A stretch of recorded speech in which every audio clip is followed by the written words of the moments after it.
কল্পনা করুন আপনি জাপানের মাউন্ট ফুজির পদদেশে দাঁড়িয়ে আছেন। চারদিকে সবুজ গাছপালা, দেখতে খুব সুন্দর। কিন্তু আপনি বনের যত গভীরে যাচ্ছেন, একটা অদ্ভুত জিনিস খেয়াল করলেন। বনের ভেতরে কোনো পাখির ডাক নেই, কোনো ঝিঝি পোকার শব্দ নেই, এমনকি বাতাসের শব্দও গাছের পাতায় এসে থমকে যাচ্ছে। জাপানিরা একে বলে জুকাই বা গাছের সমুদ্র, কিন্তু সারা বিশ্ব একে চেনে সুসাইড ফরেস্ট বা আত্মহত্যার বন হিসেবে, যেখানে জিপিএস কাজ করে না, কম্পাসের কাঁটা পাগলের মতো ঘুরে। আর প্রতি বছর এখান থেকে উদ্ধার করা হয় শত শত মানুষের মৃতদেহ। কিন্তু কেন কেন এই বন মানুষকে চুম্বকের মতো টানে? আজ রহস্যমতীত চোখের বিশেষ পর্বে আমরা কেবল এই বনের ইতিহাস জানব না, জানব সেই বনের অতিপ্ত আত্মার গল্প, যারা আজও সেই বনে ঘুরে বেড়ায়। এই বনে জন্ম হয়েছিল এক ধ্বংসলীলা থেকে। 1864 সালে মাউন্ট ফুজি থেকে যখন ফুটন্ত লাভা বের হয়ে আসে, তখন পুরো এলাকাটি পাথরি মরুভূমিতে পরিণত হয়েছিল। সেই শক্ত লাভার উপর গত 1200 বছরে তৈরি হয়েছে এই বন। মজার ব্যাপার হলো, এখানকার মাটি এত শক্ত যে গাছের শেকড় মাটির নিচে যেতে পারে না। শেকড়গুলো মাটির উপর সাপের মতো পেঁচিয়ে থাকে, যা বনটাকে আরও ভয়াবহ করে তোলে। আপনি যদি মনে করেন আপনি ভালো ম্যাপ রিডার, তবে এই বন আপনাকে ভুল প্রমাণ করবে। কেন এখানে কম্পাস কাজ করে না?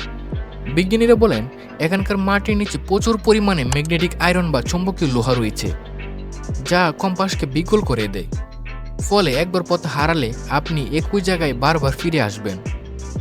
আর এই গোলকধাঁধে মানুষের মনে তৈরি করে চরম আতঙ্ক। কিন্তু এই বনের রহস্য কি শুধু বিজ্ঞানেই সীমাবদ্ধ? জাপানি প্রাচীন লোকগাথা উবাসোতে এর কথা শুনলে আপনার গায়ে লোম খাড়া হয়ে যাবে। বলা হয় প্রাচীনকালে দুর্ভিক্ষের সময় পরিবারগুলো তাদের বৃদ্ধ মা বাবাকে এই বনে রেখে যেত না খেয়ে মরার জন্য। লোকবিশ্বাস অনুযায়ী সেই অবাগা বৃদ্ধদের আত্মা আজও এই বনে ঘুরে বেড়ায় এবং একাকী পথচারীদের ভুল পথে টেনে নিয়ে যায়। 1960 সালে সেইসো মাতাসুতার একটি উপন্যাস কুরোইজুকাই এই বনকে জনপ্রিয়তার শীর্ষে নিয়ে যায়, কিন্তু সেই জনপ্রিয়তা ছিল বিষাক্ত। বইটির শেষে নায়ক নায়িকা এই বনে গিয়ে জীবন বিসর্জন দেয়। এরপর থেকে জাপানের সাধারণ মানুষের মনে এক অদ্ভুত ধারণা জন্মে, মরার জন্য আওকিগাহারাই শ্রেষ্ঠ জায়গা। এটিকে কেবল একটি গল্প ছিল নাকি কোনো ডার্ক প্রপোগান্ডা? আজ এই বনে প্রবেশপথে কোনো স্বাগতম সাইনবোর্ড নেই, বরং সেখানে লেখা থাকে আপনার জীবন আপনার মা বাবার দেওয়া অমূল্য উপহার।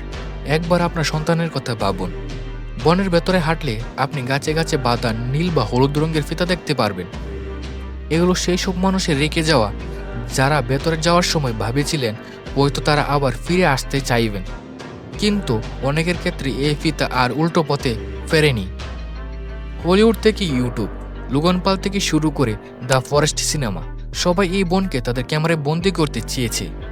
কিন্তু আওকিগাহারাকে কেবল একটি এন্টারটেইনমেন্ট, নাকি এটি মানুষের মানসিক যন্ত্রণার একটি জীবন্ত মিউজিয়াম? আওকিগাহারা অভিশপ্ত কিনা তা নিয়ে বিতর্ক থাকতে পারে, তবে এর নিস্তব্ধতা যে কোনো মানুষের নিজের ভেতরের অন্ধকারের মুখোমুখি দাঁড় করিয়ে দেয়। আপনি কি কখনো সাহস করবেন এ নিঃশব্দতার মুখোমুখি হতে?